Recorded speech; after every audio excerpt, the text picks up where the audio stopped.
All right, and welcome to Untitled. I am obviously not our brother R. I'm David. I'm filling in with my brother Reggie tonight for our show. Hopefully R will be able to join us. But Reggie, how you doing this evening?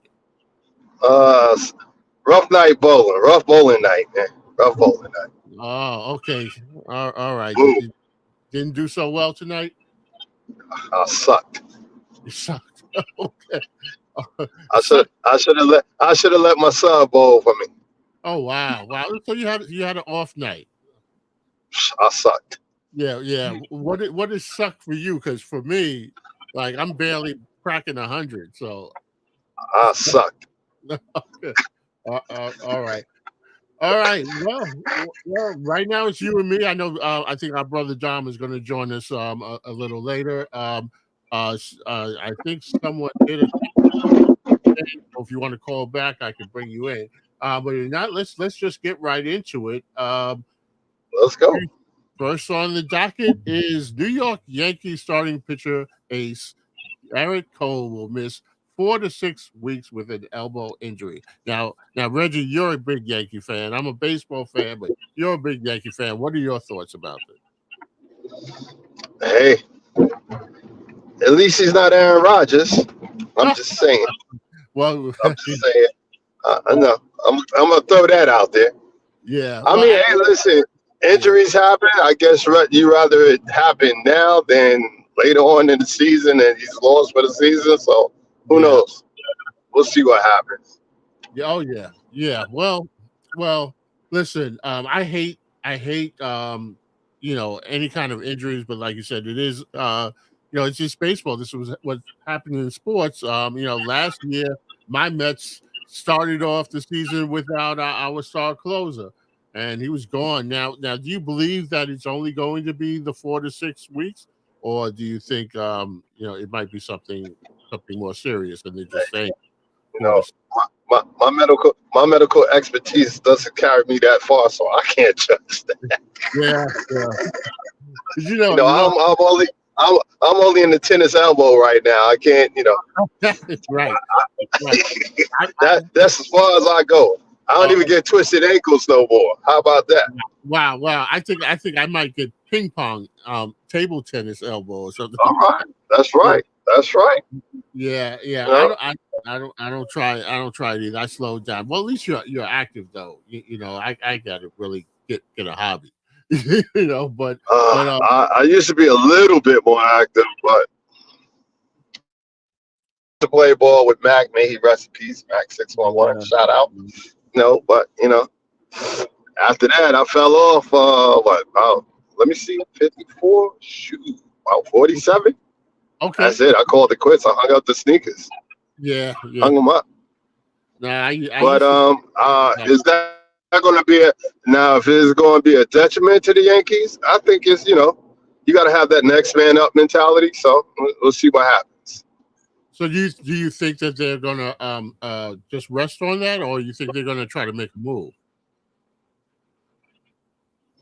I think I heard something about like Well, Dylan C. it all depends on how serious the injury is. Yeah, If he's going to yeah, miss more time, they're going to have to do something. I mean, you're going to have some insurance going on. So I would think they would do it, but everybody is down on Mr. Cashman in the company. So we'll yeah, see. yeah. So let me ask you, since you brought up Cashman, what do you think? Do you think about his status? Does he have to?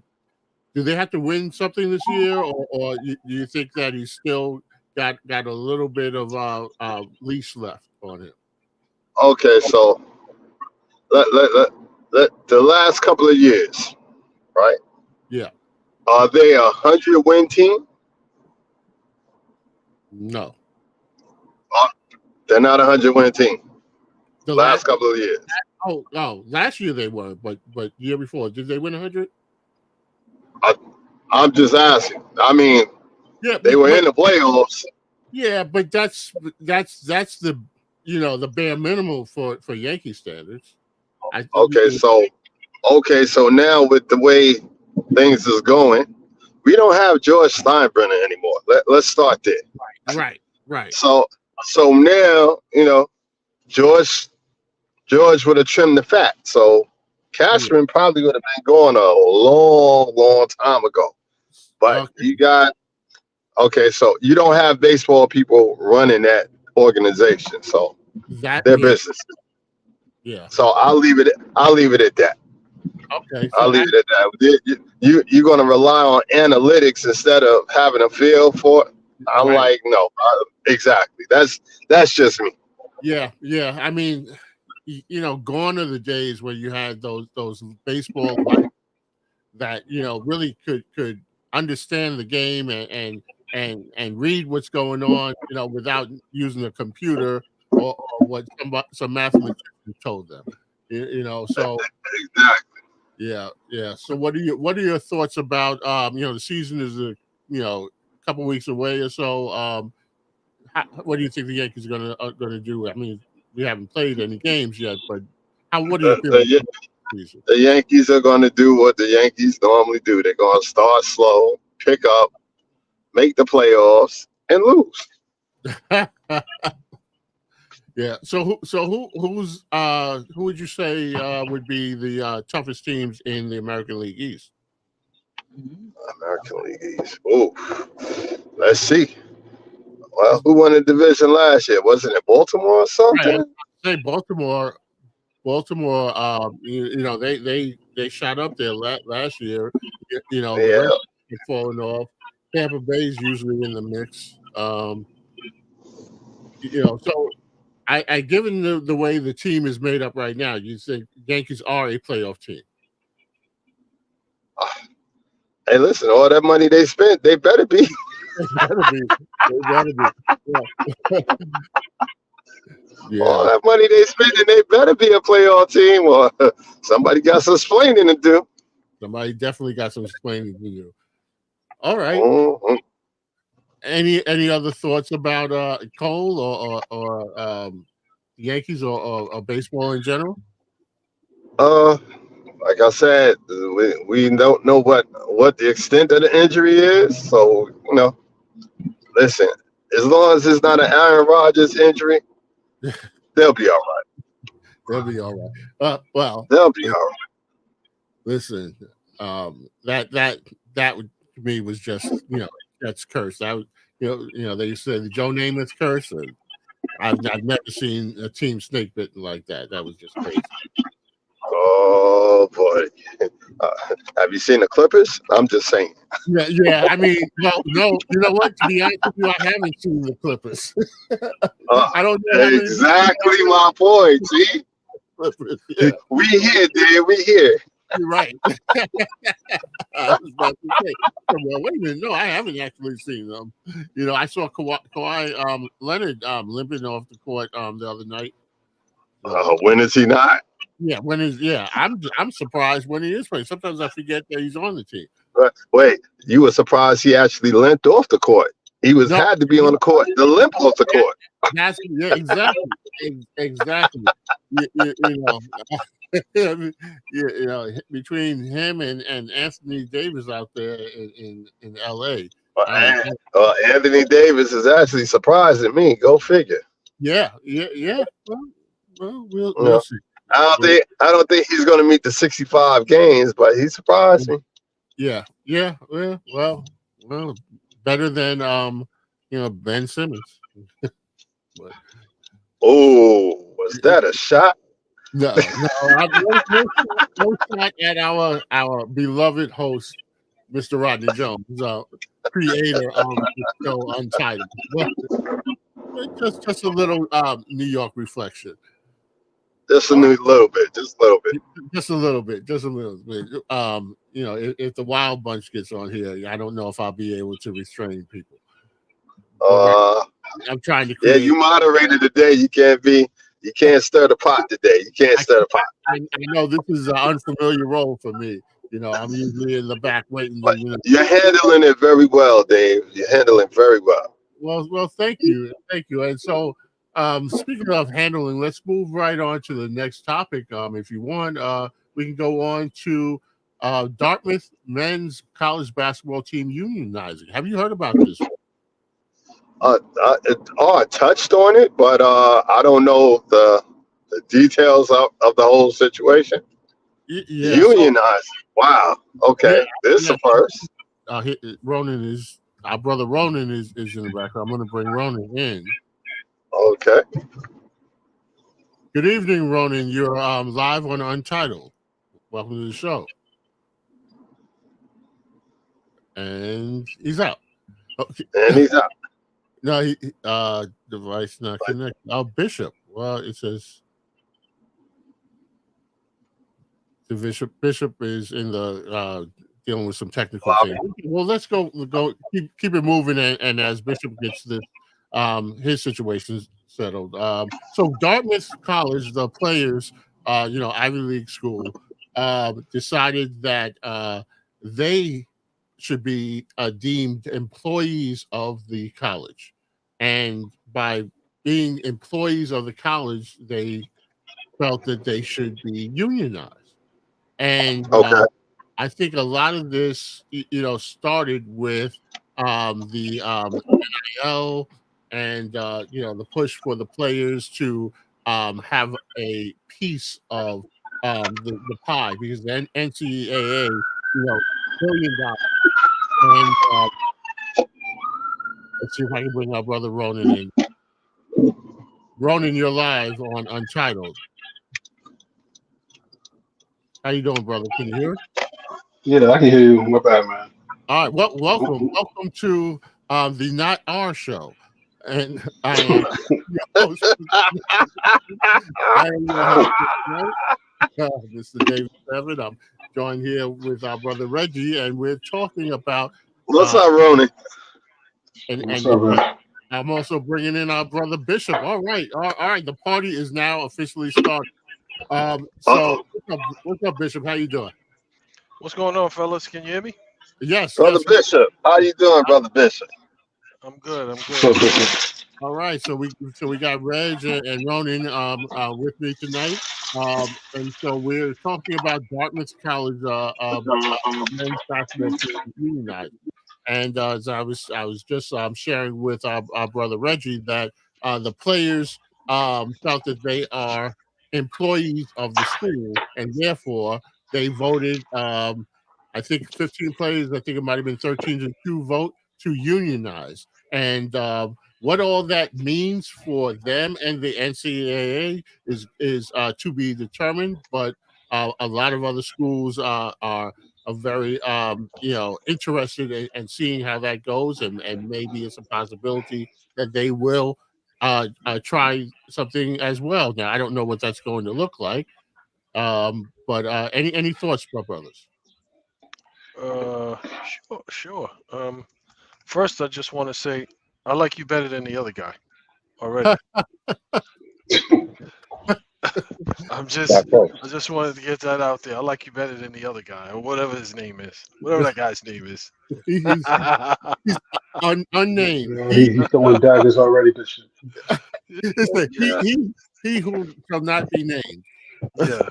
So I think it's about time that the players get an opportunity to enjoy a piece of the pie as well, because for all of these years, the universities, the athletic directors, the coaches, and everybody else is profiting and enjoying, the fruits of the labor of the players under the guise of we're providing them a free education, whatever that means. Exactly.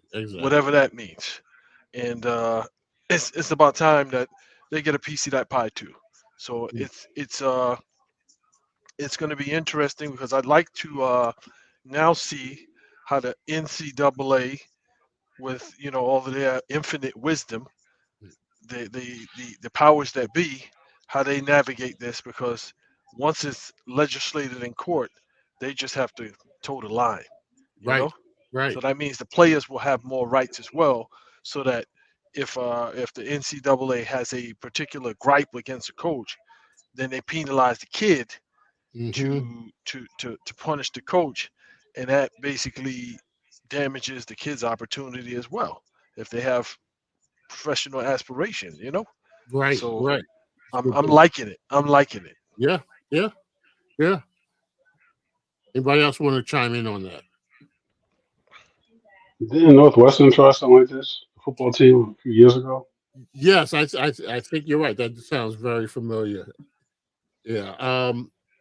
That I don't know how far that went, but this one picked up some steam. So we'll just see. But to Bishop's point, um, if this becomes legislated and through the courts and it's finalized, the NCAA is going to have to figure out how to make it work for them.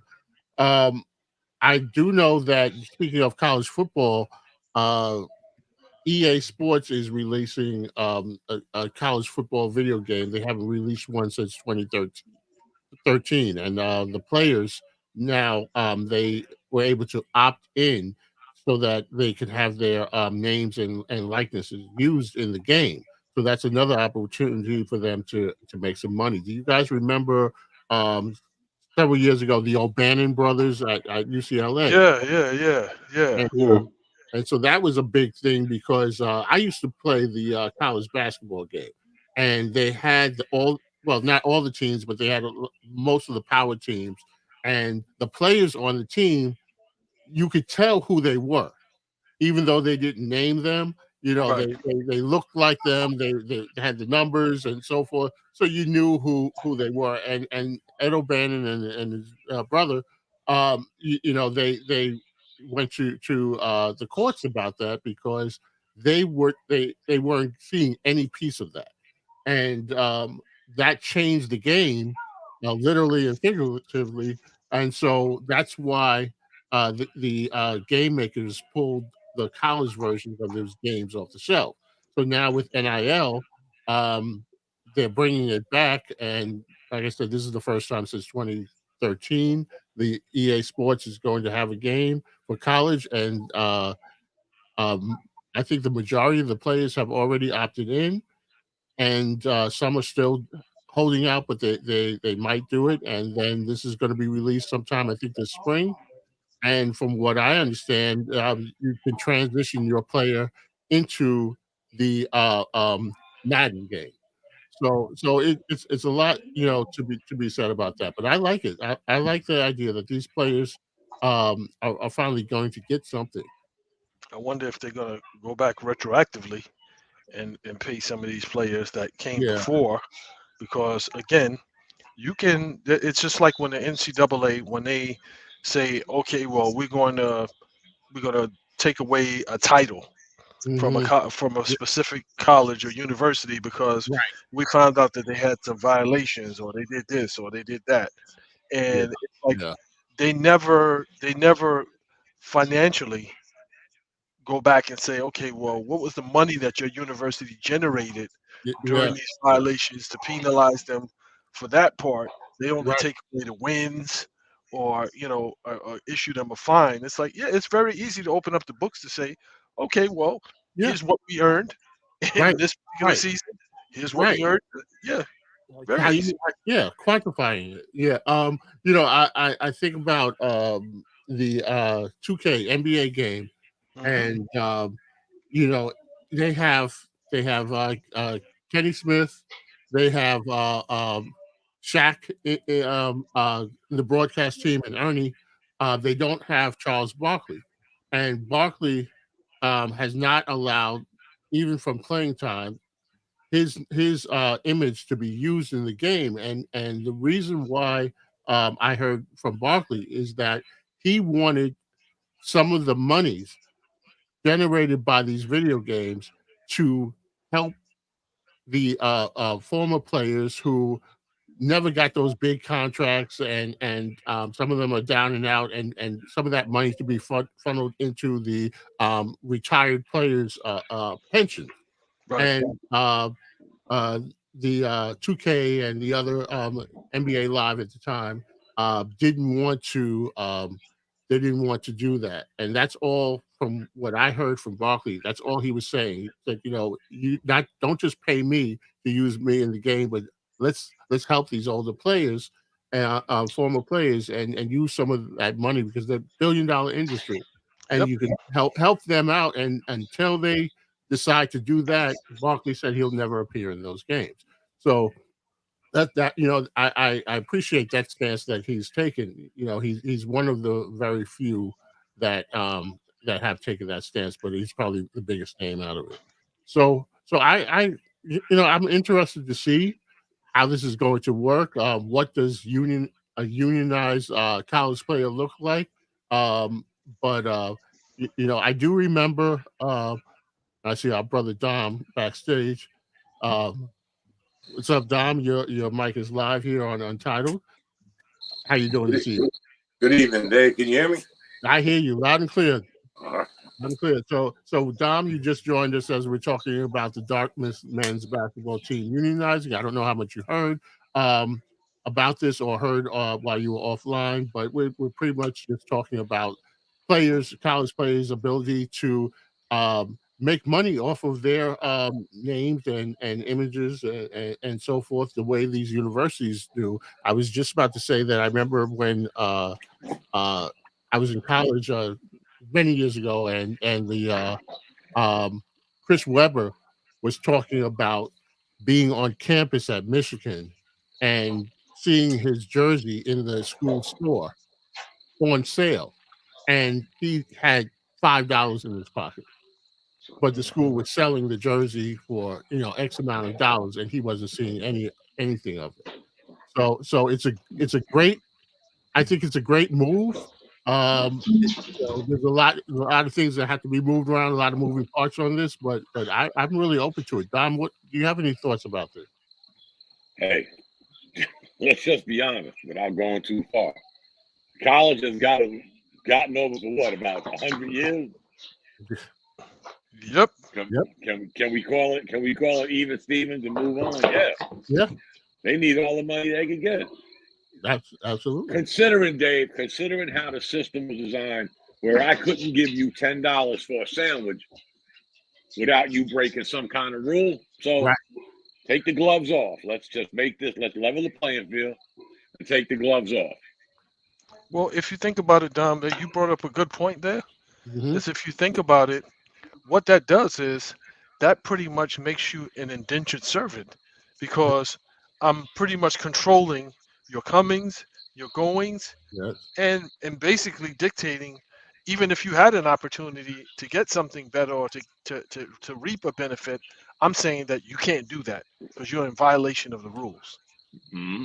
Yeah. And it's like, wow, like the NCAA, and they've been selectively enforcing those rules for many, many years, and negatively impacting players, programs, and the like. So now it's kind of like, you know what? Now you get somebody looking over your shoulder. You know what I'm saying? Because you've been operating with impunity for all of these years. Now you got to start answering to somebody. I like it.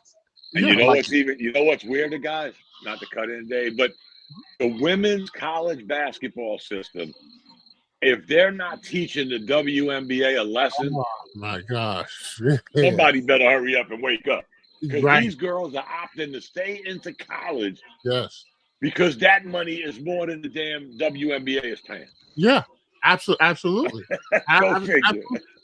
And people are watching it more than they're watching. Please. Wait a minute, Dave. Again, let me stop. Let me preface this. We had this conversation. Yeah. You see, right now, guys, right now we are watching what? The NCAA tournament. Yes. Arenas are sold out. People are logging on television, streaming networks, iPads.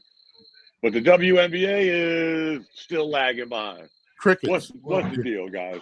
Yeah. You know what it is, right, Dom? I think I figured out why it is.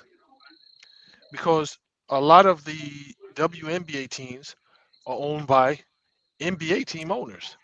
So if I'm making money in the NBA, because they're making money hand over fist in the NBA, I need some sort of tax write-off for some of this money, so I can make the WNBA the money pit for the losses, so that I balance it out with all of the money that I'm making from the NBA.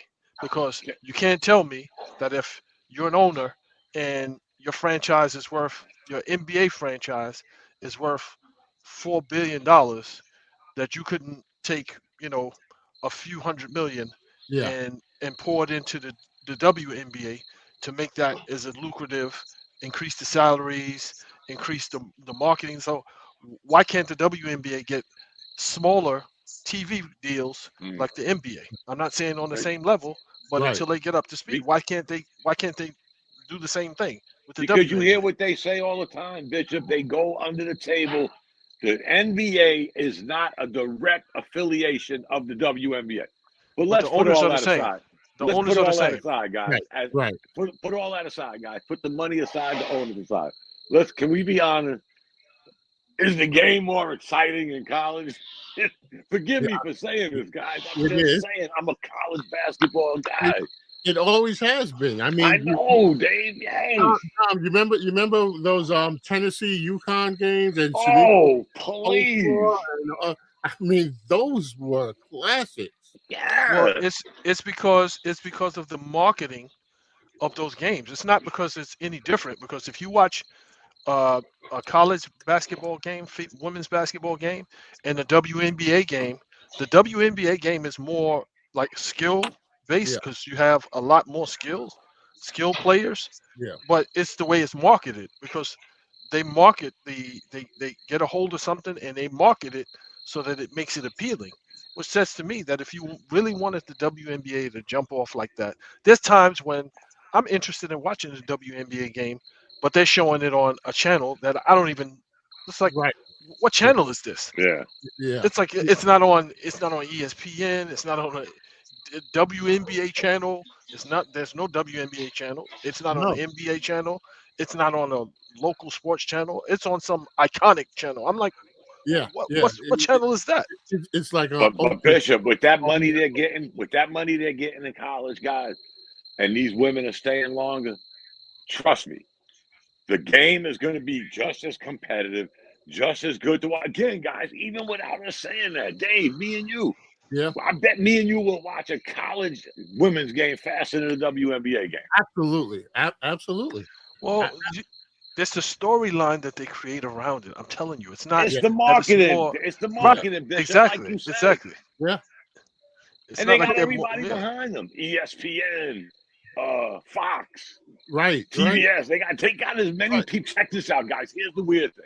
The college women's game got as much backing and as much endorsements as the NBA. When you talk about television, what channel are they not on, guys? Yeah.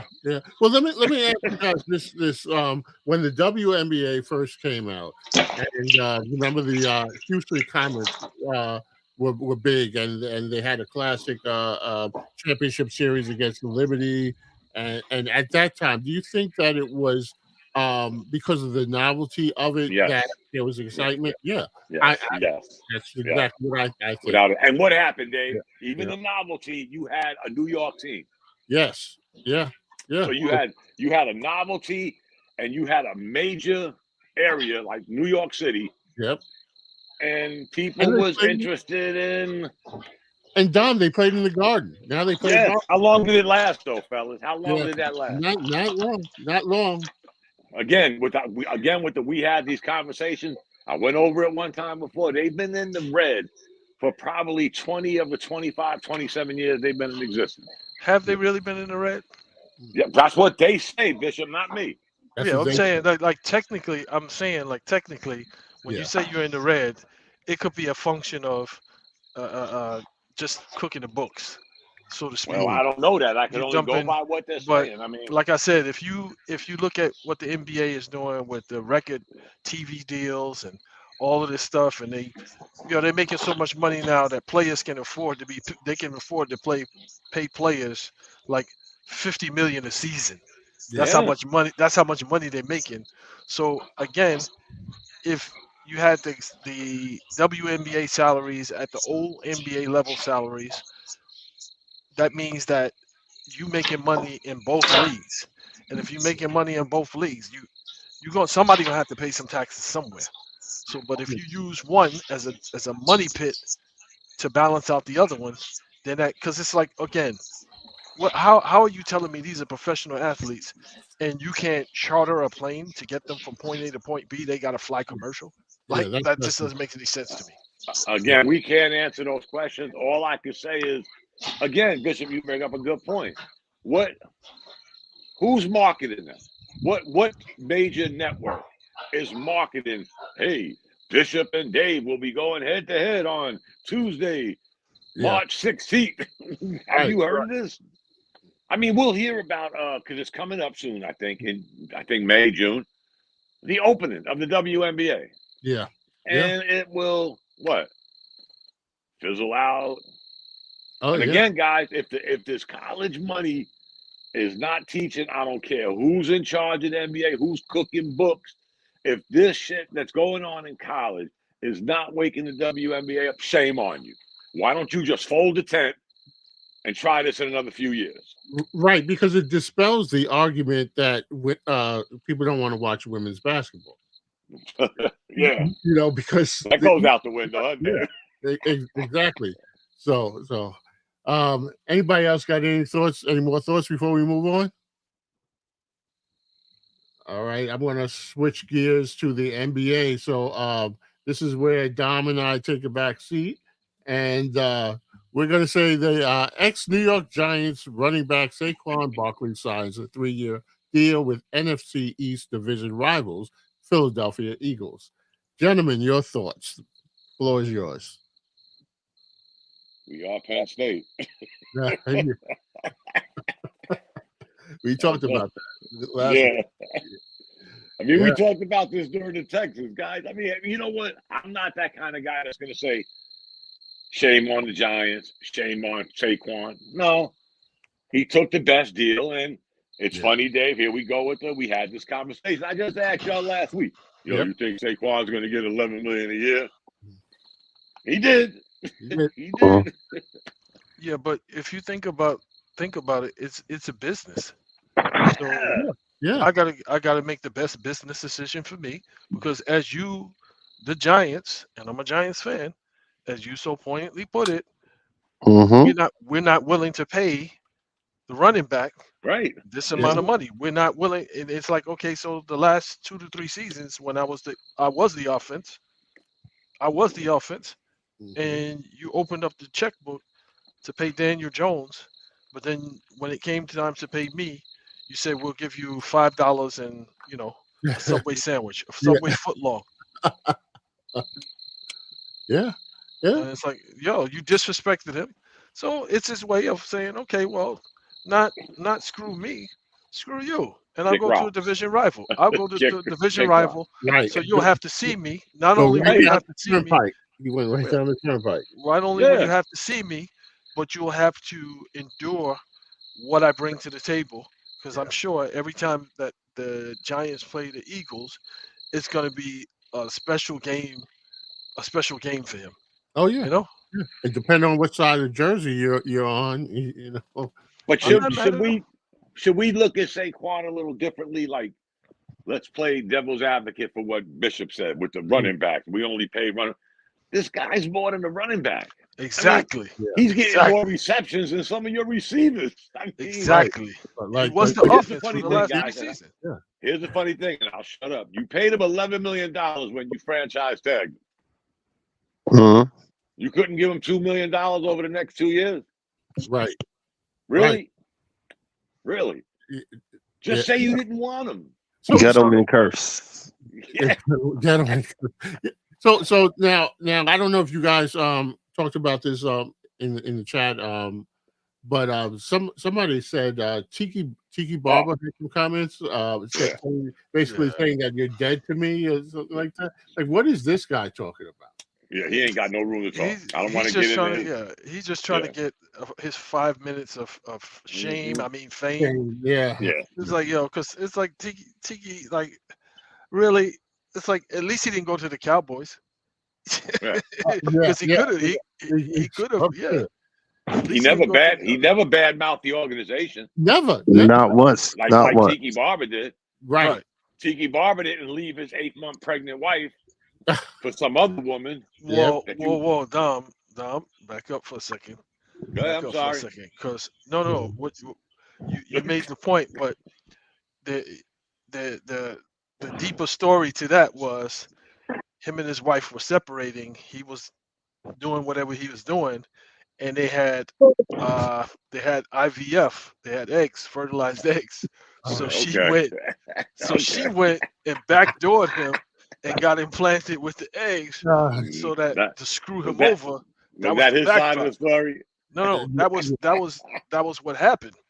No. But it looked bad in public perception that he left his 8-month pregnant wife. But Right. be that as it may, I'm never a Tiki Barber fan anyway. But I'm just saying. Yeah. Well, that's good context that you brought to this, Bishop. But I will give him credit for this, Dave. He got the get out of jail free card. You know what he said?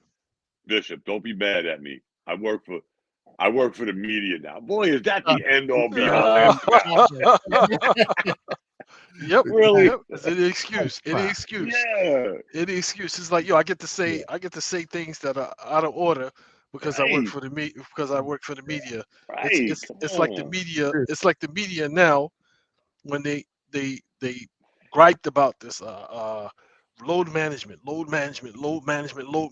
They've been stroking each other off about this load management, and now that the NBA has put something in place, and these players are now coming back and saying, well, you said I had to play a certain amount of games and I'm hurt. So now I'm getting hurt even worse. Now I'm putting my career in jeopardy. They're like, well, that's not what we meant, and so forth and so on, and the league and blah, blah, blah. They're trying to, cop all kind of pleas. But it's like, yo, you have beaten that drum for the last 2 seasons. That's crazy.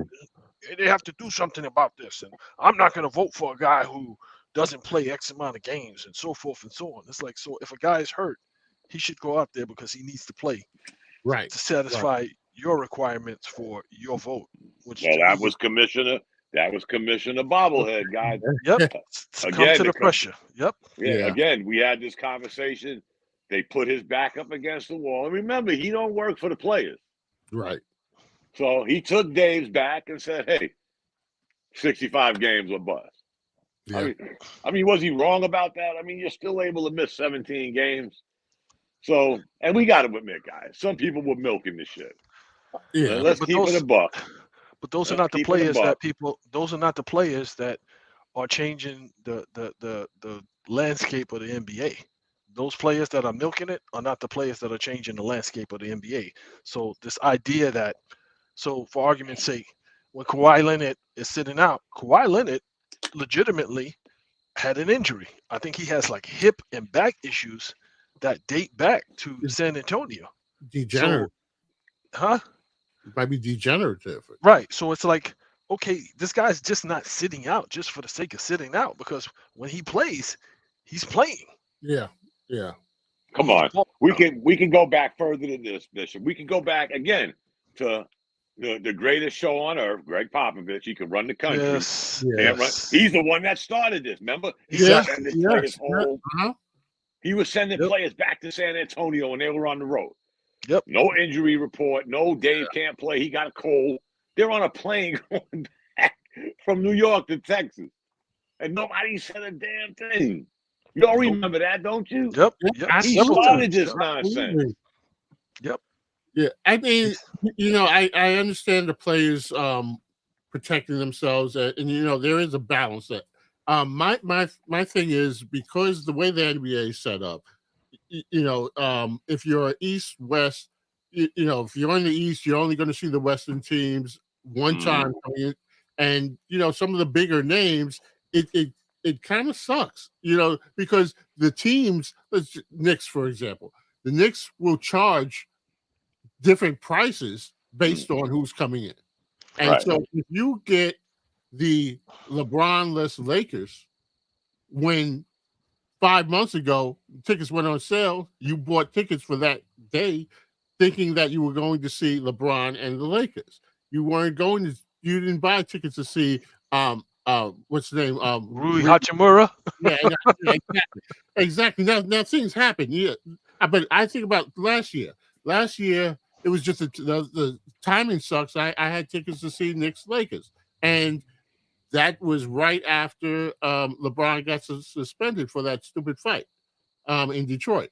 And so he got a 1-game suspension. And which game was it? It was the game at the Garden. So, but nobody refunded us. Yeah, but you got to think too. It's like when the media is beating that drum, beating that bongo about load management.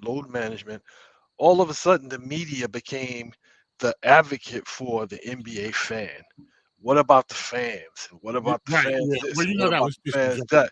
And it's just like come on. Like you guys really care about the fans? Like you only saying this because you're thinking about the fans and this and that. No, what it is commissioner, what do you call him?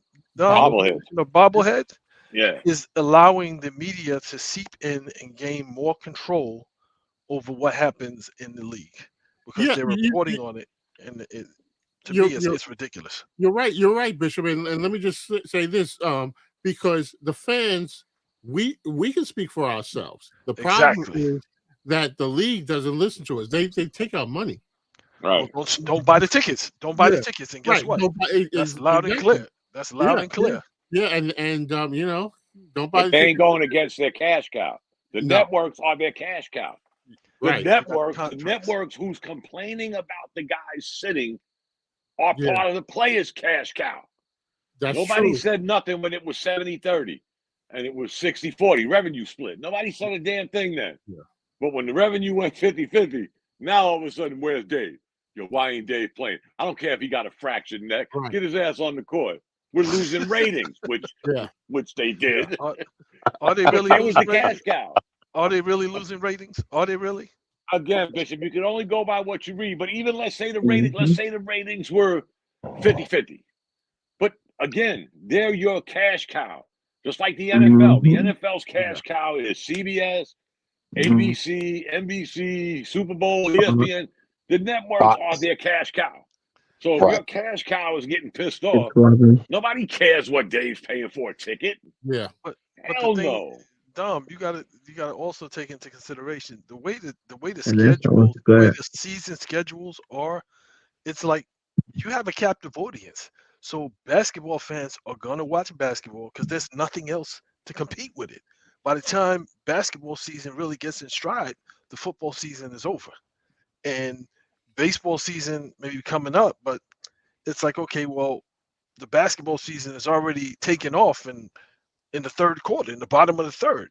So it's kind of like, they schedule it, they stretch it out. So this whole idea that we're hurting the fans and you're harming the fans and so forth and so on, what it is whatever the media comes up with and they keep beating that drum, then it seems like the NBA relents to whatever the media is reporting on, whatever these sportcasters are reporting on, and they get more influence and more control over how the league is run. And my thing is, again, I don't even understand why they get all-star votes or why they get MVP votes or why they get any type of voting, because it's like you get this guy who, again, as Sam Mitchell so eloquently put it, he says that some of these guys, they should get down on their knees and kiss his ass because they get to report on a game and get paid and make a living off of a game that a bunch of athletes are running up and down and bouncing the ball and shooting the basketball. So instead of you maligning these guys, you should be not only kissing his ass, but kissing their asses as well, because the reason why you have a job, the reason why you're able to make a living is because they're doing what they're doing. And you have something to talk about. Yeah. But here's the thing, Bishop. Those guys, those talking heads work for who? They work for the media. They work for one of the networks that's putting billions of dollars in the NBA's pocket to cover their game. You're in their ear. You're in the commissioner's ear. Again, guys, the commissioner works for the owners. So if Dave gets an inkling that we're losing $10, what's the owner going to do? What's the commissioner going to do? He don't work for the players. Yeah. They start telling them this media-fed bullshit. And guess what? And we've seen it. Let's be honest, guys. If you, like Dave said, Knicks, Lakers. Let's say it was the Lakers and the Kings or whatever, 8 o'clock, ESPN. LeBron ain't playing. You know those ratings are dipping on ESPN. Yeah. You know that. but you take a chance when you buy tickets anyway, because I'm talking guess about what? the game on TV, Bishop. But I'm saying, what if a player gets hurt the game before that? What if a player gets hurt in warmups? So you take a chance regardless. Like I remember one of the games where Kevin Durant twisted his ankle during warmups. Yeah. During warmups. Yeah. So it's like, yeah, That's you the may thing, think that this right? person. So it's there's no guarantee. So this Yeah. whole idea that because you bought a ticket that this person is required. I mean, how does that change your life in the grand scheme of things? If a certain player doesn't play, does that really impact your life overall? Because if you're a basketball fan, it's 15 guys on the team.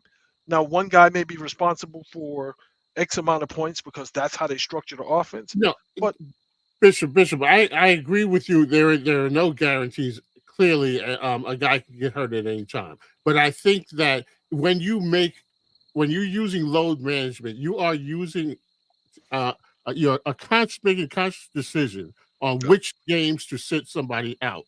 And so, if it's a game like Knicks Lakers,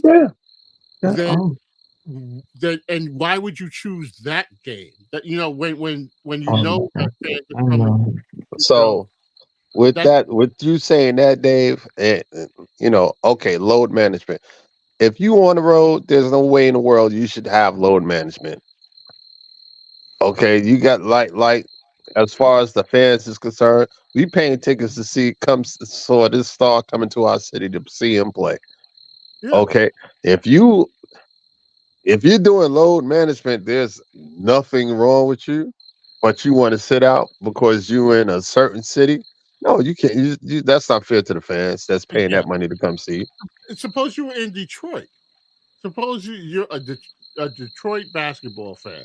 Ain't nobody going to see the Pistons. They're going to see who the Pistons are playing. Yeah, and you tell me the NBA ain't smart enough to okay, let's use the Knicks and the Lakers, or the Lakers and somebody. 8:00 ESPN Friday night. LeBron's hurt. You know the NBA has access to every one of those league pass games, right? Right. Just like they do on that goofy shit on NBA channel, that in studio game, whatever. They're taking the feed from, let's say, Sacramento, MSG. Go to them. Just go to them. Put that on your channel. Okay, so you're not going to have Breen saying bang. You're going to get two better teams. You might get the Nuggets and the Heat, for example. You could still have an option of having a better game. But they don't do that. They'll run that game and they'll get a rating of 4. And then they'll complain about load management. You could have switched the games, guys. Come on. Let me just welcome in our brother Mr. Live is with us. Your mic is live. And how you doing, brother? What's good, y'all? Everything good? All right. Good. Yes, sir. What y'all talking about? Well, I don't even know how we got here, but we were talking about Saquon Barkley going to the Eagles, and then we got into some NBA load management conversation. But it's all good. It's been good conversation. So, Mr. Live, what's your take on this Saquon Barkley to Philadelphia? I'm so fortunate. Like I'm an original Giants fan, and my brother is a current Giants fan, and he put me up on it. And this was like the talk of him damn near slitting his own wrist. You know what I'm saying? So I did some digging, and I actually did some investigating on the subject, and I just it's almost typical, right? Like I'm in a time machine, and it's just like it's, for me, it's mismanagement, and you got let me also add that I didn't know the running back position degraded to such a state in NFL. Back in the day, again, I'm a Rodney Hampton. I'm back there. I'm Curtis Martin. I'm where Cats was 1,000-yard rushes was, a rarity, and you would hold on to them guys, and you would give them luxuries and stuff. I just don't, the fact that you could spend so much money on a bullshit quarterback and not see that you needed to invest, even with the inimportance of the so-called running back position right now. Like you give a motherfucker all that money with a neck injury, and you don't pay your running back, who probably only wanted $2 or $3 more $1 million than he was already getting. Yeah. And even if the franchise thing would have put on him, you should have gave him that money.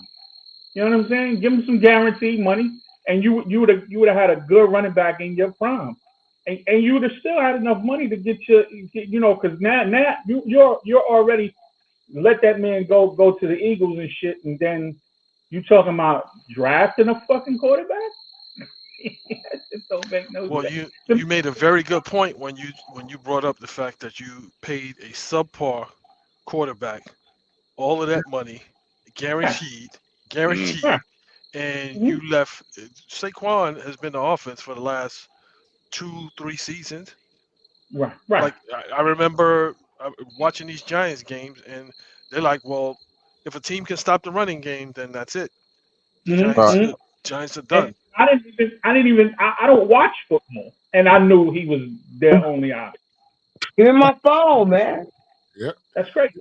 Yeah, I want to say, Mr. Alive, if you go back into the archives of this show, you would have known that the running back position has definitely been devalued over the past few seasons, because we've talked about that a lot on here. But your points are well. You know what else is the embarrassing thing about this, Dave Live? The year you decide to shortchange Barkley is the year the NFL salary cap went up. Wow. Remember? The salary cap goes up this year. That's right. So you still shortchanged him $2 million. Really? Yeah. My brother told me about that, man. Again, I'm disgusted, really. Again, as a Giants fan, I'm disgusted that you wouldn't do what you needed to do to at least have your ground game right. You know what I'm saying? So it's sad.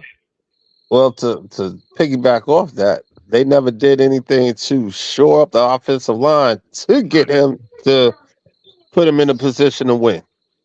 Yeah, my brother said that too. Yeah. What's the name? He's more than just a running back, though. Exactly. His job is he catching the ball.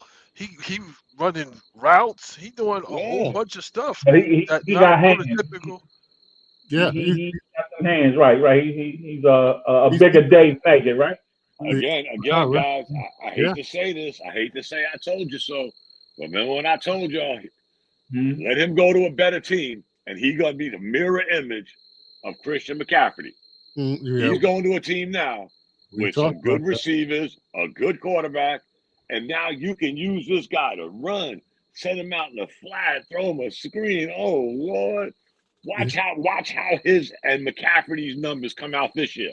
They were already close, guys. Yeah. The numbers were already close. Now he's on I hate to say this, though I'm not a Giants fan. Now he's going to a real contender. With a real quarterback. Really? Yeah, with a real quarterback. Yeah. Exactly.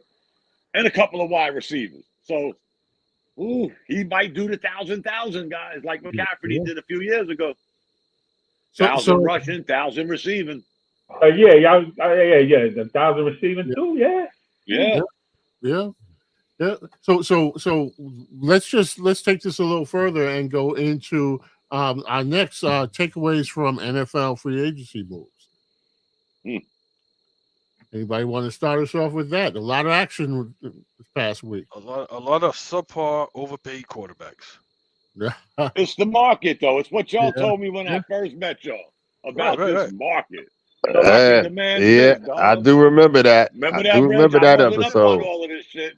Y'all kept telling me, Bishop. This is what the market. This is what the market said. That was when Mac Mac was saying it as well. Yes. I get it. But it's like, Y'all sold me again, on it, you're man. not paying the Nah, people. buddy. You're not paying the people that are going to. You're not paying. So there's enough money to go around because there's never been a shortage of NFL money. No. There's never been a shortage of NFL money, and with those stadiums and all But of look the who's concessions, getting. Let's look it's at like, who's getting the money. Like, okay, You can go right I'm gonna throw out a name and I'm gonna let y'all just go for it. Kirk Cousins. Yep. Go. You go right to Atlanta. Greatest self-marketed individual in NFL history. Yeah. Yeah. Oh, Prove yeah. me wrong. Prove me wrong. well, is it his self-marketing or is it that he fits the mold? No, it's both. He fits the mold. It's your answer. It's your answer you gave me 2-3 years ago. Don, come on, man. It's the market. You sold me on this, Bishop. Yes. So now all I say is, Bishop, come on, brother. It's the market. And again, it's the image as well. The market wants Thank you, a certain Bishop. image. The market wants a certain image. Yes. So if I fit into that mold, if I fit into that image, Yes. I'll be willing to pay you. 100%. It's like, why do you think Tony Romo and some of these other quarterbacks, they fit an image? So they made guaranteed bank because they fit a certain image of what the NFL owners want. They want that yesteryear look. Okay, so let's go back to the Lamar Jackson situation. Look what he had to do to get paid. Exactly my point. Yeah. Exactly my point. Yeah. Hey, yes. God, we could get into the racial thing. I'm just saying, it's the market. And guess what, guys? Say what you want. I'll bet each one of y'all right now 25 cents. Gentlemen's bet 25 cents. Atlanta wins more games next year than they won this year. Oh, without a doubt, I agree with you on that. But they're not going to win the games that counts because he's only going to take you but so far. He'll win the NFC South. That's not going to be hard to do, Don. Thank you, Reg. That's what I mean. They won, whether we like it or not. They won. Because none of them teams in that division are worth two shits. Sorry for my language. Now you take a quarterback who puts up numbers. He'll get you 10 wins. You'll win the NFC South. You might get knocked out in the first round, but you generated more revenue for the Atlanta Falcons in that nice, beautiful Mercedes-Benz dome. Yep. And they won, guys. They won. I don't care if he was orange. It's good business. It's good business. It's good business. Exactly. They won. This dude. How could this guy have made? They broke down his money. I think it was today. I forgot the exact number, guys, but 400-something million. Remember, he's another one. Remember who was it? Was it the Redskins, Bishop, that franchised him? Yes. So he got a franchise tag for almost $20 million. Yeah. And then he left. And then he left anyway. And got more money from Minnesota. Really? Please. Did y'all watch that thing on ESPN with the quarterbacks? No. Y'all haven't watched it yet, have y'all? No, we have not. It's Mahomes. Yeah. Mahomes, Cousins, and I forgot who the third one was. Damn. There was 3 quarterbacks. He was one of them. Great family, man. You know, they gave him $20 million to stay with the Redskins, and he bounced the next year. And Minnesota gave him more money. And Minnesota won more games. Hey, the teams are winning. Well, anyway, like Bishop said, ain't no shortage of money in the NFL, fellas. No. Let's not get that twisted. No. There ain't no shortage of money. It's like Lamar Jackson had to damn near threaten not to show up and make it ugly in order to get the money that he was supposed to get. And then again, it's like, dude, you come in here with these 2 fat doodle braids in your hair, and you don't fit the prototypical image, even though you putting up numbers and you winning games, and you doing it the way that we wanted you to do it. We still don't want to give you that money. Right. And we'll throw out a big number, but maybe we won't guarantee a portion of it. Wow. Yeah. Okay. Yeah. When you look at it, guys, I hate to say this, Josh Allen, Lamar Jackson, I won't put the Eagles guy in there yet. He's Here right there, hurts. though. He's right there, guys. He's right Yeah. there.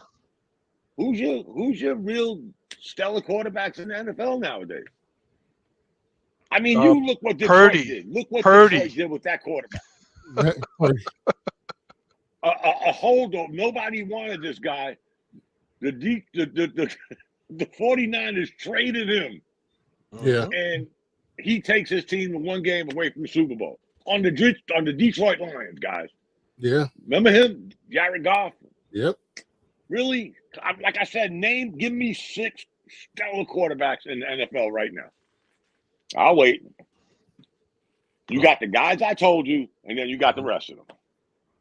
And Kirk Cousins is not in there, but he's definitely the money man. Did you say Dak Prescott? I didn't say Prescott, but he's another one. Look at the money he's making compared to what Deshaun Jackson had to go through. I mean, not Jackson. Yeah, Lamar. Jackson. Lamar. Look what he had to go through, and look how much money Prescott got. And trust me, guys, both of them got close to the same amount of playoff wins. Yo, Dak Neither one of them said have it's showed still up not in the big enough. game. Dak said it's still not enough. Still not enough. It's still not enough. He doesn't have to win, but yeah. To me, Dak Prescott is Kirk Cousins on steroids. And that brother cashed in. Yeah. He cashed in, guys. Come on. He want more. Don't he want more?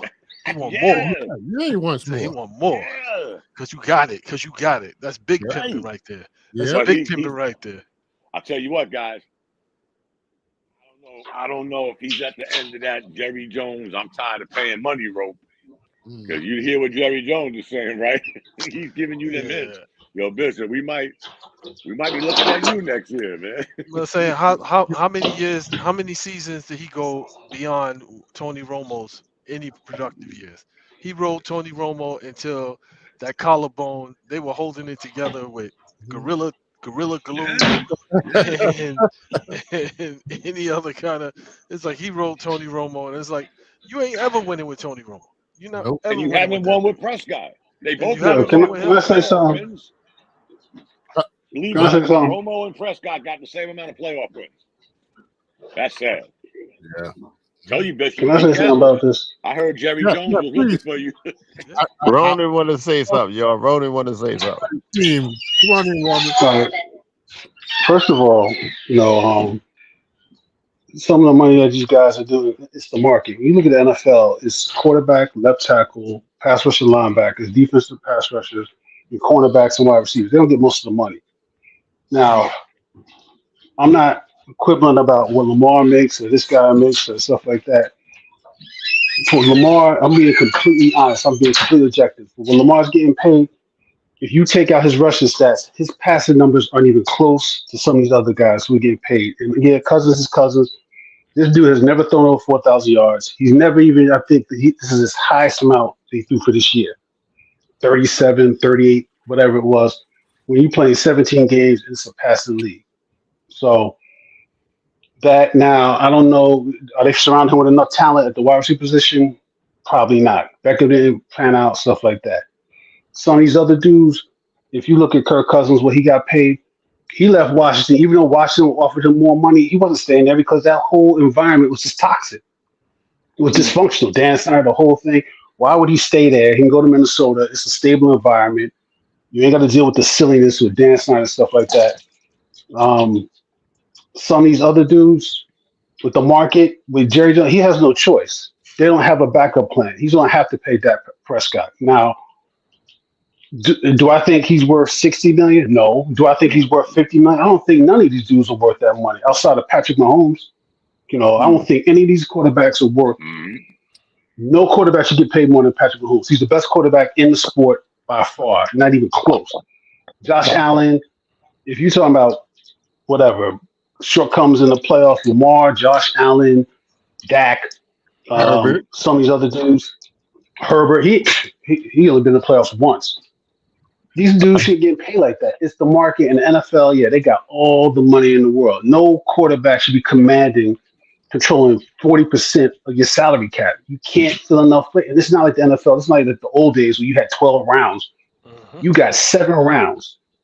to fill in spots, and then they devalue players, positions. Now it's middle linebackers. They're not getting money they was getting paid before. They're doing it with the running backs. Who knows what's going to be next? It's probably going to be one technique defensive tackles. They're going to they're going to change the market on them as well. Yeah. The NFL is, it's just like that different than NBA. It's a lot of bullshit. It's the highest rated sport in North America, but they pick and choose with these teams what they're going to pay this guy and stuff like that. It gets annoying. You can't fill out a roster. Yeah, would you believe Kirk Cousins in his 11 years has thrown for 4,000 yards 7 of those 11 years? He threw for 4,000 yards twice with the Redskins. Y'all remember the toss-up between him and what was the quarterback they drafted? RG3. Remember that? Yeah. So his early part of Redskins when he wasn't getting on the field, but his first year getting on the field, he threw for 4,100 yards with the Redskins. What did that amount to as far as like championships? Well, that again, guys, I'll go back to what I said earlier. Take away Mahomes and Jackson and Josh Allen and okay, who we got? Who's your quarterback? I like that kid on the Texans, but I can't go overboard with 1 year. Stroud. He may be the next thing, but 1 year. But I'm telling you, name me after those 3 or 4 quarterbacks. Who's your quarterback that's going to win a ring or has won a ring? I'll wait. It's just Mahomes. I'm not even putting Jackson Allen up there. Yeah. I put Burrow before I put those two. I mean, he made it to a Josh Allen. Josh Allen is a poor man's version of John Elway, and not the good version either. No. He plays like him. He scrambles. He throws the ball like him, but he's got way more weapons than Elway ever had at the end of his career. He turns the ball over at an alarming rate. He led the league in interceptions this year. He led the league in interceptions and turnovers the year before that. No one says anything about it. And that's only because Daniel Jones was hurt for most of the season. No, the Bills will live with that, though. The Bills will live with his gunslinger mentality. He'll get you in the playoffs, and most years he'll get you deep in the playoffs. So, okay, even if you took Josh Allen out of it, now who are we down to? Patrick Mahomes? Brock Purdy? Maybe. I don't know. I mean, as much as these quarterbacks are making, guys, who is that guy? Nobody. Ronan, who are you going to, minus Mahomes, who are you going to as quarterback to lead your franchise? I'm just asking. Outside of Mahomes, I'll probably pick Joe Burrow. No, I'll pick Joe Burrow. Okay, that's a good pick. If he can stay healthy. Yeah, stay healthy. Pick Burrow. And he's another one that was gifted with those wide receivers. He has. But he made it to a Super Bowl. Got to give him credit. Yeah. But, okay, we'll take Burrows. Okay, Bishop, you can't pick Burrows. You can't pick Mahomes. Who are you going to pick? It's going to get slim pickings now. Yeah. And they're the ones making all the money, Bishop. This is what amazes me about the NFL. I'm going with Herbert. Making $40 million. Yeah, well, that's what the owners, they want to take the league back to yesteryear when they had the prime quarterbacks and the quarterback was, and it's like that's not the league that we're in now. So it's like you can spread some of the wealth, but I want the face of my franchise to be this. I want an all-American apple pie look on the franchise, so that's going to bring the fans in, and then I can say this and I can say that. So, yeah. So answer me this, right? Because I don't keep up with the college game too. Are there quarterbacks that fit the model y'all talking about in college? Like, are there? Because I remember there were like 3 or 4 of these guys coming out every year. You know what I'm saying? Or at least, they was prospected to be, Elways and the things of that nature. Like, is that not what the game is? The college game is now. Who's the kid in is it Washington? What's his name? Caleb Washington? No. Plays for University. Michael Penix. Yeah. Michael Penix. Yeah. And there's another one too. Not Caleb. He's going number one. Yeah. I think the other one is in Oregon. Knicks. Bo Nix. Yeah, he used to play for Auburn too. Yeah, But guys, let's be honest. To Bishop's to Live's question, look at what the NFL is doing now. Again, with this slicky boy mentality, we'll draft a Mr. Live who was probably the third best quarterback in college for the last 3 years. We're gonna try to wait till the second round to get him because now we don't have to give him that. I don't know what it is. It's a salary between the first to the 10th pick, some bizarre ass number. Yeah. So now you draft Dave in the second round. Dave been a stud for 4 years at UCLA, Texas, and now you're gonna lowball him because you made him wait. And they all are like in cahoots with this shit. Yeah. The only reason Khalid's gonna go first is because the Bears suck. Let's just be real. If it was anybody else getting the first pick, he ain't going number one. Yeah. Nope. Well, be honest. Pittsburgh got a new quarterback. Yeah. Well, I think that quiet as kept. I don't think Wilson is done. I don't think he's done. I think he's gonna have a resurgence. I think he's gonna have a resurgence. And today is what, the 14th? Yeah. I think we're gonna be having another conversation, being like, "Yo, I thought, I didn't think he was this. I think he's gonna have a resurgence. I don't think he's done. Definitely got something to prove. He definitely got something to prove. You know what I'm saying? Like he has every incentive to be. He ain't got nothing to prove. He walked away with $85 million. No, yeah, but you still look like a shrimp patty in the public eye. Like, and again, he fucked them real hard on that. He took 1.5, 1 point something, and made the motherfuckers give him that rest of that 85. Because I don't know if he could have got any more. Again, y'all would know better than me how bad he was playing, because I don't know if he deserved all of the vitriol that he got. You understand what I'm saying? Well, but you put him in a situation where he can't win.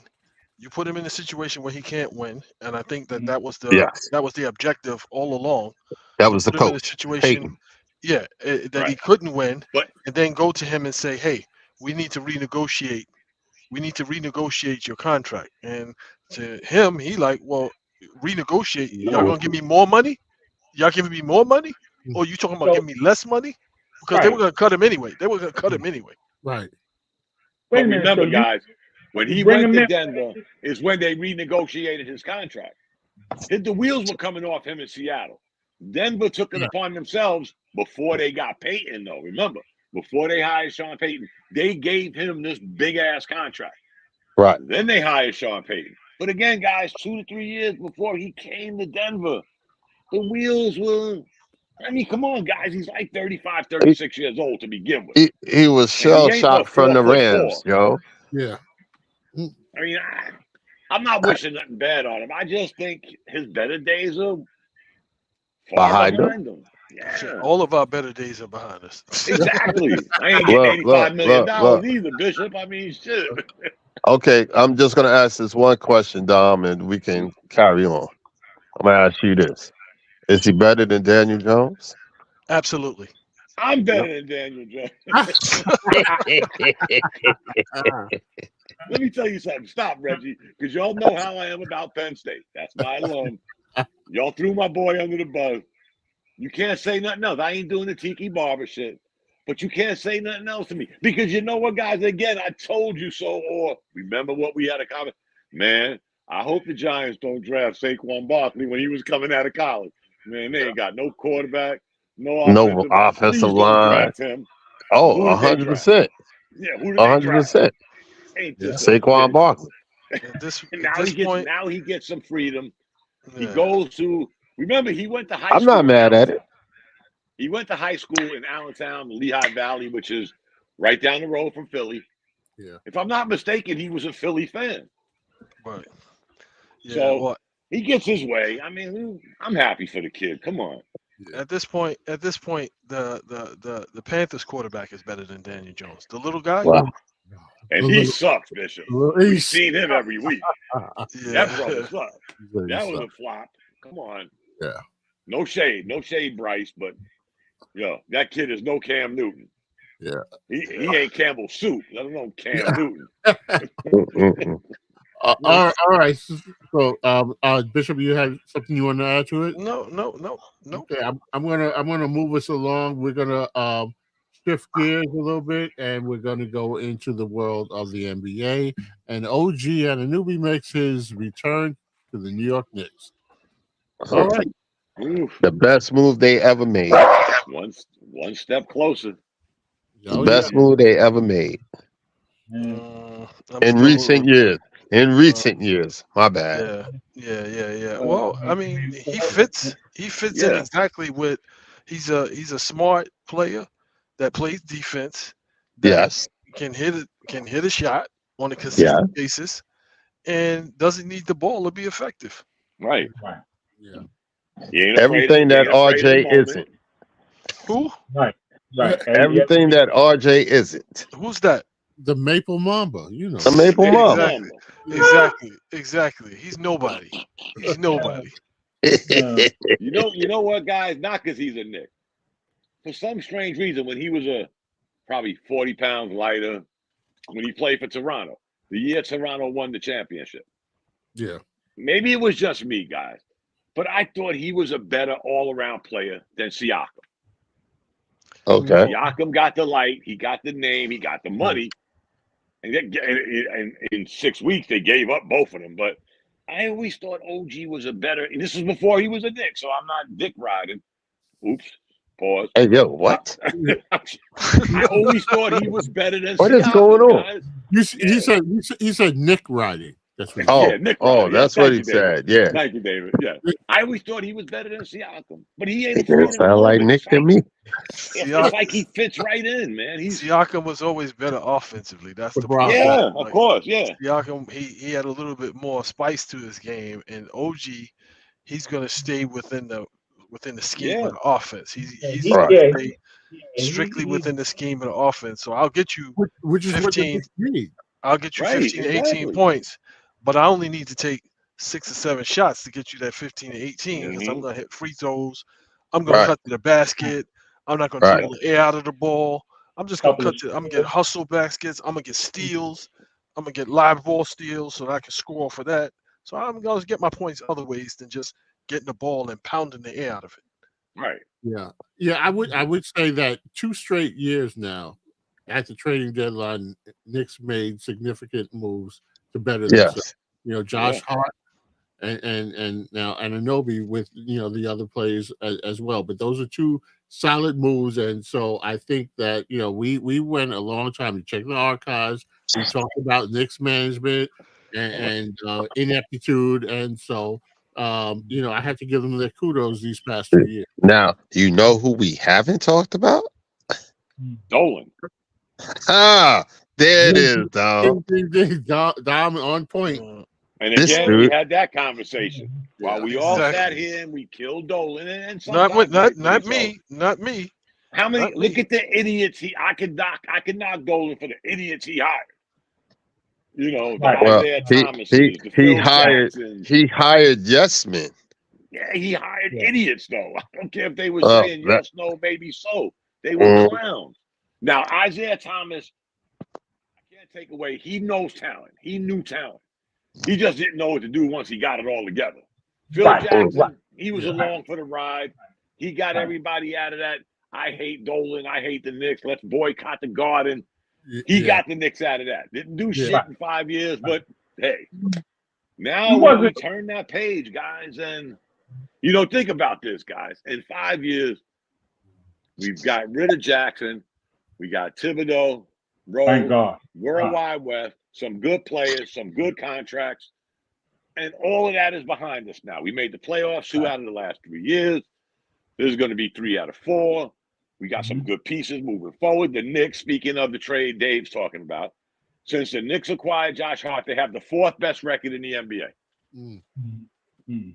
Figure that shit out. Yeah. Tell me he ain't better than Obi Toppin. Obi Toppin. Can't trade Obi. We need a backup power forward. We can't trade Obi. He gets more rebounds in the first quarter than Obi gets in the whole game. He's At 6 no foot 3 four. games. 3 games. Yeah. You know, At you know 6 what? foot You know 4. what's crazy? That Chewy Chua trade was Oh, Yeah. probably way better than the Obi Toppin. yeah. Matter of fact, yeah, Lon. Well, the crazy part about it, everybody was dogging Preston Achua. I'm like, Yeah. people forget he played in Miami, so he played under Pat Riley. He just didn't fit the mold in Toronto, Right. and he was stuck on the bench. Yeah. But it's like what he gave in Toronto. I mean, in Miami, is similar to what he's given in New York. It's like he can play defense. He ain't great offensively, but he'll score. He'll score. Don't ask him to shoot no 3-pointers or anything like that. But he'll Even though get you he'll rebounds. a couple. He'll get you some rebounds. He's a solid player. And I tell you, man, like as far as that, man, like he'll put him up if you let him. He know when not to put it up. Right. You understand what I'm saying? Yeah. Like he's not gonna throw him. He ain't gonna get that hook. You know, so you know, but man, I like that guy, man. And again, man, I didn't like Obi Toppin just cause we didn't get Halliburton. You know what I'm saying? And like, he's tough. We had that And he's conversation. tough. Me And and he's Lon tough. had that conversation a million times. And he's Yeah. tough. And he's tough. He New York Yeah. tough. Right. New York tough. yeah. No, And to think he was a throw-in guy. We kept saying, or Yeah. they, the media, oh, you know, he was a throw-in. And the only bad thing is, like, I hate to think 2 steps forward, but this year is going to end. You know, we got to make sure we sign Anunoby. What's going to happen with Hartenstein, Precious, all of these guys' contracts are coming up. You know, we'll have Hart, Brunson, him and Randall will be up for contracts next year, after next year. So we got some splaining to do, as Desi would say. Dom, come next year. are you worried about Hartenstein? Really? Yeah, You I worried am. about losing Yeah. Hartenstein? It's like Yes. yo, Yes. his career high is 19 points. That's I his don't career care. high. So He ain't doing YouTube videos like Mitchell Robinson. He what knows he how does, to pass the ball. He but I'm can saying go to the what he basket. does, And what he Mitchell does, Robinson is still on the team? Yeah. but He'll be back soon. what Hartenstein does, you can get somebody else to do that. Oh, He's not the no, end all buddy. be all. Yeah, what does he do? He rebounds and he fouls. listen. I tell you. I'm a Knicks fan. He I take rebounds it. and he hard fouls and he hustles. Okay, fine. But when the game comes down to it, our glaring weakness on the New York Knicks is that center spot. We don't have any scoring coming from that center spot. But he'll get you more than Mitchell Robinson. That's the scary thing. Exactly. And guess what? Hartenstein, until he came to the Knicks, again, Bishop, when you talk about systems, and this guy was putting up threes when he was with the Clippers. Yeah, He well, comes we to don't the want him Knicks, he shooting acts three. like he don't want to take a jump shot no We more. don't want him shooting no threes here. Nope. It's the Nope. way the Knicks system is evolving. They Yeah, don't did you want see him him to shoot? do that. Did you see him But- shoot? Have you seen him shoot? Yes, of course I've seen him shoot. I saw him in the Clippers. I seen him. Yeah, I've seen him on the Knicks. Yeah, Have you seen Mitchell Robinson take a 10-footer? Which Clippers? Which version of the Clippers was he on? Was he on a version of the Clippers that were crap? And then Oh, he was on the Clippers the year before last. He came from the Clippers to the Knicks. Yeah, but was he even playing? Yes. Yeah, he came so off he the fit. bench.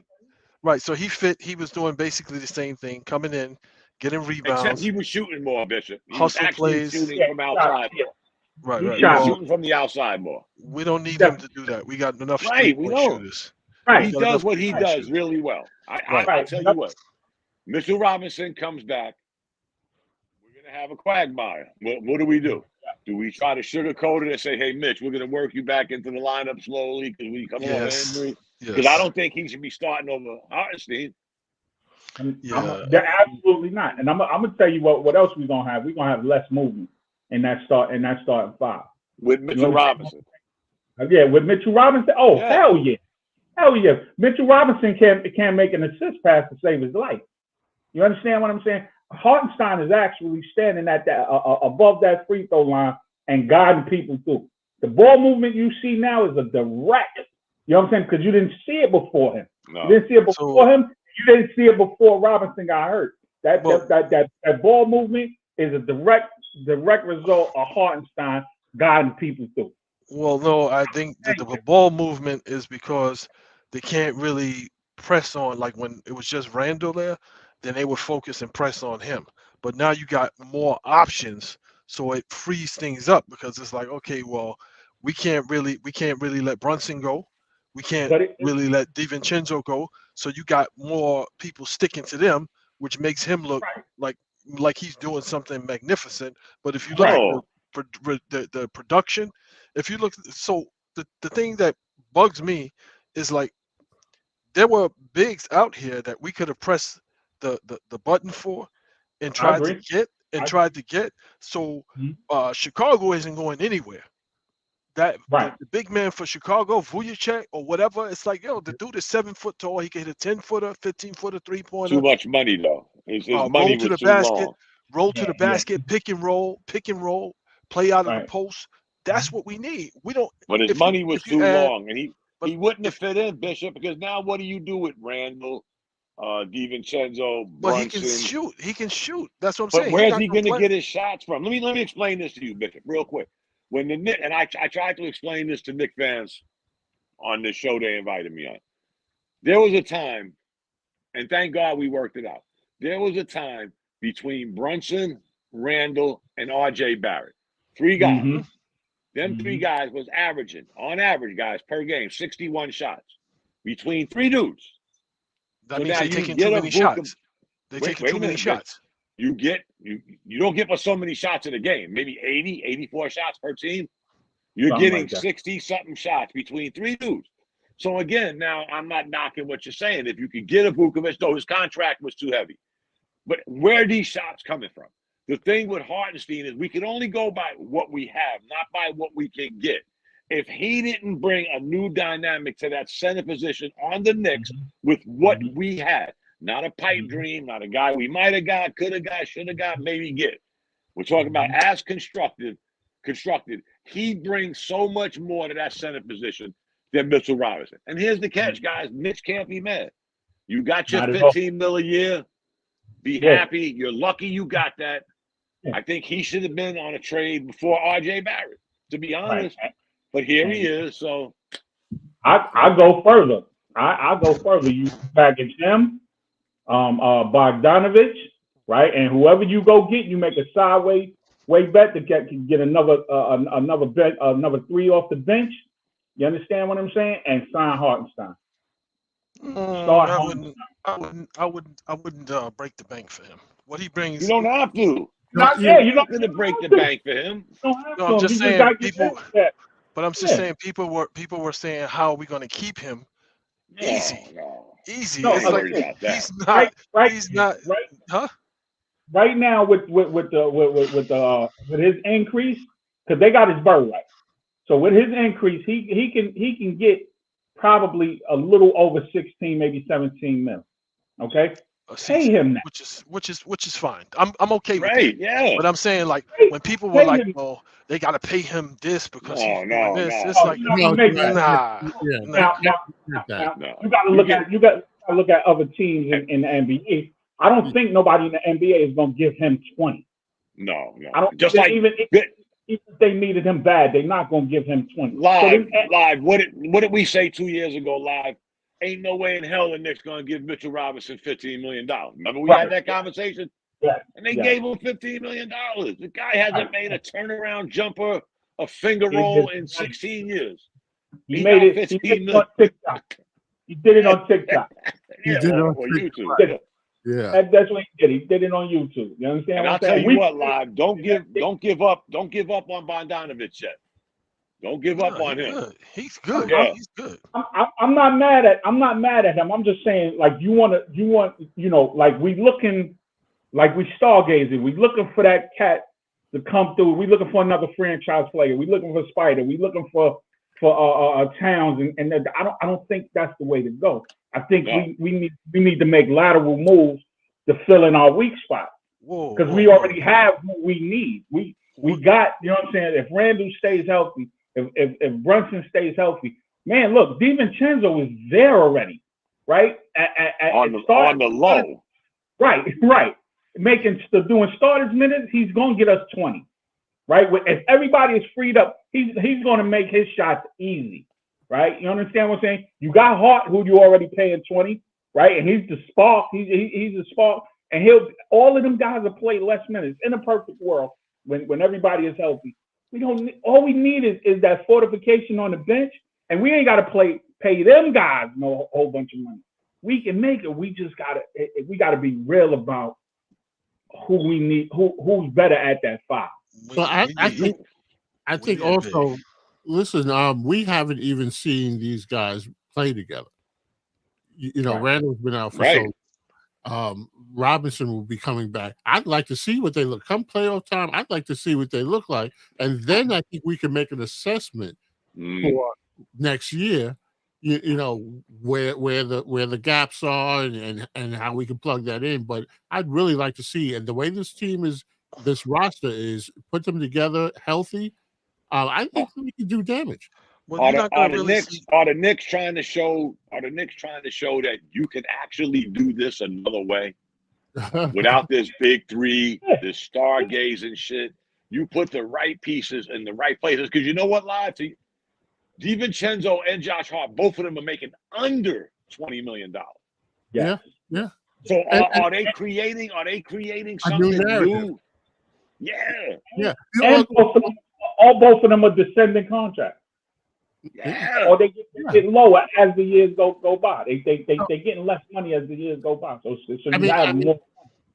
And also to Dom's point, just to further it a little bit, that big three. It's only works if they can play together. I mean, we saw what it looked like in Brooklyn. I mean, no shade to R, but we saw what it looked like in Brooklyn. Those guys didn't work together. You brought them in, and I think that was the second iteration of that, because you remember when Brooklyn brought in the Celtics boys. They brought in Paul Pierce and all that didn't work. So when has it worked, Dave? That's a better question. Right. It hasn't worked. Miami is for a couple of years. Right. But worked in Boston and Golden State.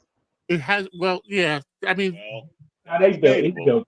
Right? But I think the foundation was there, and so you can put KD in there. But to bring these guys together just because they're superstars on other teams and put them together, it hasn't worked more than it has worked. And so to Don's point, this new way, which was the old way of getting players that fit, I think that's the answer.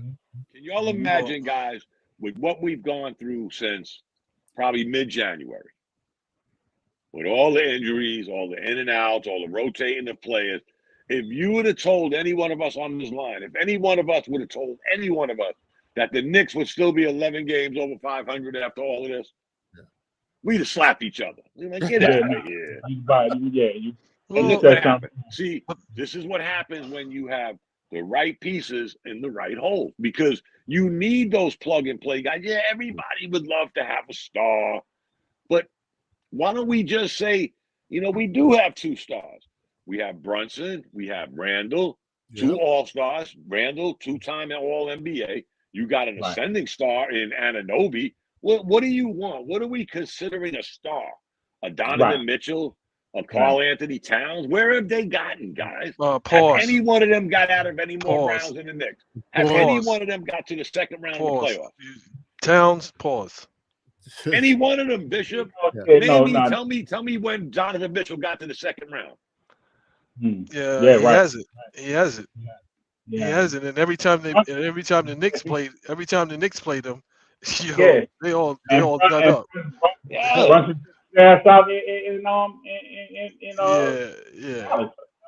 The Knicks just take their heart. They take their heart right out their chest.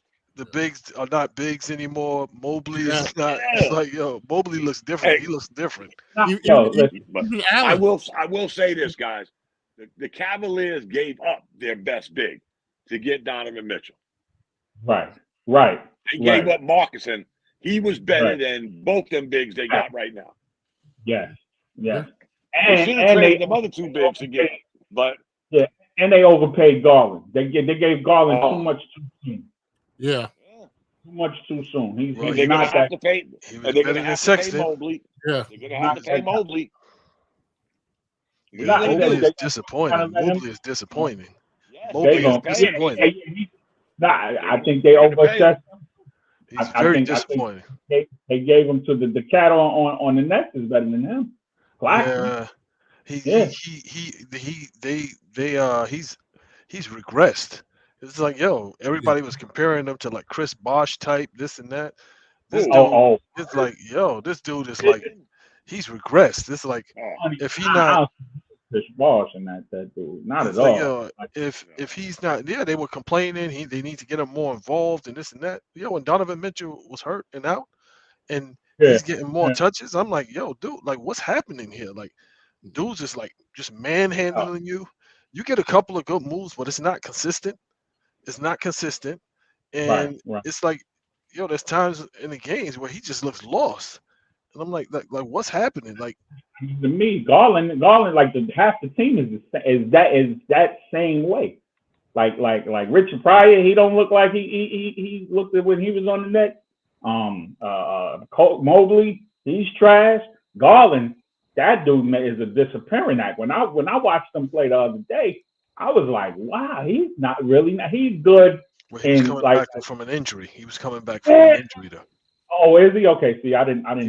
He was coming back from an injury, and then he had to get back into the swing of things. And it was good that Donovan Mitchell wasn't there because it gave him a chance to get back into his game. Because I think the other night he had like 29 or something like that when they beat. Yeah, because he looked like a different player. Yeah, he looked real good.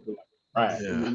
But okay. I to me, it's just like the glaring weakness with the Knicks is that big man spot. That's the glaring weakness because Hartenstein at his very best is still a backup. He's still a backup. He's a high grade backup. We need a big man that can be an offensive threat. You ain't got to give us a whole bunch of points. I 10 agree. points. I agree. Right. 10 right, points. 10 points. 15 rebounds. Make your free throws. Make your free throws. Be able to play in the pick and roll. Be able to play in the pick and roll. That's very important. And be able to fill a lane. That's it. And be able to hit a 10 to 15 footer. You ain't got to shoot threes. 10 to 15 footer. Well, see, today game got all of the threes on at least behind there, getting out of the paint. You know what I'm saying? Like standing there. So I don't. I agree with you. You know what I'm saying? It's just that 3-point shot, man. It's like it's important for spacing, man. But we have more than enough 3-point shooters. Look at what we have on the Knicks. Okay, I agree with you. We got 7 3-point shooters. I agree with you. You know, but what it is that the problem we have with him and RJ being there is that all three of them is going to the same spot. You know what I'm saying? Mitch is there already, and he's not. Mitch had way more problems guarding the 3-point line when he's not using his athleticism to jump over cats than he do just hanging in that paint trying to get that rebound. He's there already.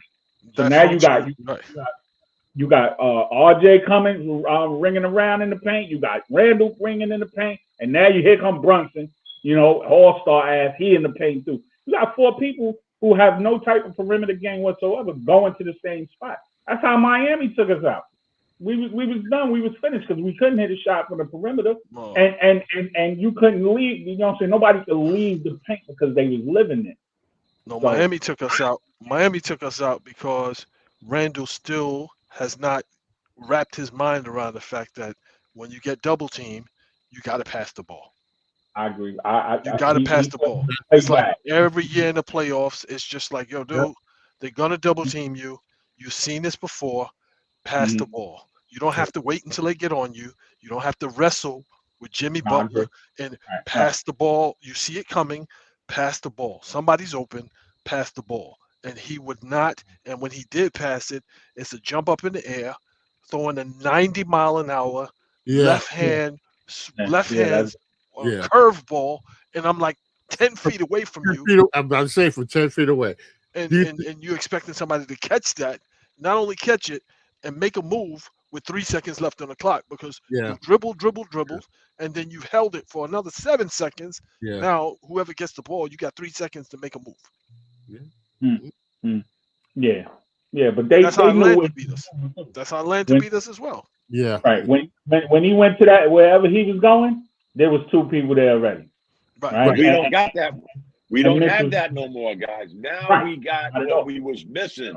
Now we got some perimeter shooting Mm-hmm. to take that burden off of him. He still got to pass it. He still got to pass it. So- Right, but he does. He still averages 6 assists a night. But it's going to get better because of the people, the pieces. Again, guys, I go back to pieces. The pieces we have around us now don't call for Dave to have to do this, Live to have to. We got Right. so many other options now that. So Dom, essentially what you're saying, instead of trust the process, is trust the pieces.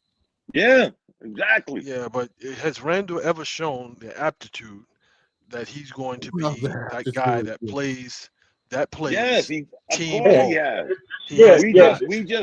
He's one of them guys we always grab the bad. And again, let's not forget, guys, he was hurt last year in the second round. If we're going to keep going back to what he did 2-3 years ago against Atlanta, like I said, I don't hear nobody talking about Joel Embiid, who choked in his last 2 playoff appearances. I don't hear nobody talking about Jason Tatum, who got 100 turnovers in an NBA playoff series, round after. We don't hear that. We hear Julius Randle play like crap against Atlanta. But guess what? A whole lot of other people had to play like crap for us to only win 1 game. Yeah, but we didn't have the pieces we have now either. We don't even have the pieces last year that we have now. But the problem that we have with that, Dom, is he plays for the Knicks. And when I'm watching the Knicks play, and I see this year after year, where it's just like even in the regular season, even in the regular season, it's just like, okay, well, we got more shooters. Granted, we got more shooters. We got Bogdanovich. We got shooters. Even Deuce is shooting the ball much better now. We got a lot of shooters. We got DiVincenzo. And these guys in the starting lineup. I want to see Randall in the regular season because it wasn't like he was playing like that in the regular season and then in the playoffs he morphed into something else. Right. He played like that. Bishop. He played like that all year. We didn't have Deuce McBride playing the way he's playing when Randall was healthy. We didn't have DiVincenzo in the starting lineup. We were still thinking Quentin Grimes was the next Allen Houston. The makeup has changed so drastically since these guys got hurt. And now we're seeing that, you know what? Again, you can go back to that Atlanta series like everybody likes to do. But tell me who else showed up in that playoff series. You had to have played like shit if the Atlanta Hawks beat you 4-1. That wasn't a one-man show. I'm sorry. RJ showed up. Yeah, RJ okay. showed up. And we still won 1 game. And then, exactly. Yeah, okay. But it's a new regime, guys. It's a new regime. It's a new system. We got some good pieces. And we're going to see because guess what? Like I said, for some reason, guys, no knock against Quickly. What was Quickly holding McBride back? Yes. I don't know. I think Tibbs wasn't giving McBride an opportunity because you always knew he played defense. You always knew he played defense. He just wasn't an efficient scorer. He couldn't get no time on the court, Bishop. You had Brunson. You had Quickly. So now that guess what, guys? And I'm not the smartest apple in the tree, but I bet you every one of us shook our head before that trade deadline. And Dave Sanford told me, hey, Don, you know what? The Knicks gave McBride a 3-year contract. Yeah. 10 minutes later, everybody was gone except McBride. Yeah. How did that work out, guys? Yeah, but it was a cheap contract. It was a cheap contract, though. I don't care, but they signed him. And since then, they've gotten rid of everybody else. And the crazy part about that is, in the D League, I'm like, yo, everything I heard and every game I watched in the D League, he was scoring like 30 points a game. He was scoring 35 a game. He's getting 35 and 30 and 25 and 30 and 30. It's like buckets. I'm just saying, guys, think about that. Think about that minute McBride got extended. After McBride got extended, Poof, there goes RJ. Poof, there goes Quickly. Poof, there goes Grimes. All the guys we had so far ahead of this kid. And then guess what? When he got his chance, come on, guys. Did anybody think he could shoot that good? Yeah, he showed signs of it. Right, But he Right, he just showed wasn't signs, consistent. Bishop. He like showed Bishop signs. said, like Bishop said, they reported like he was shooting lights I out. remember he was killing him in the G League, D League, whatever it's called now.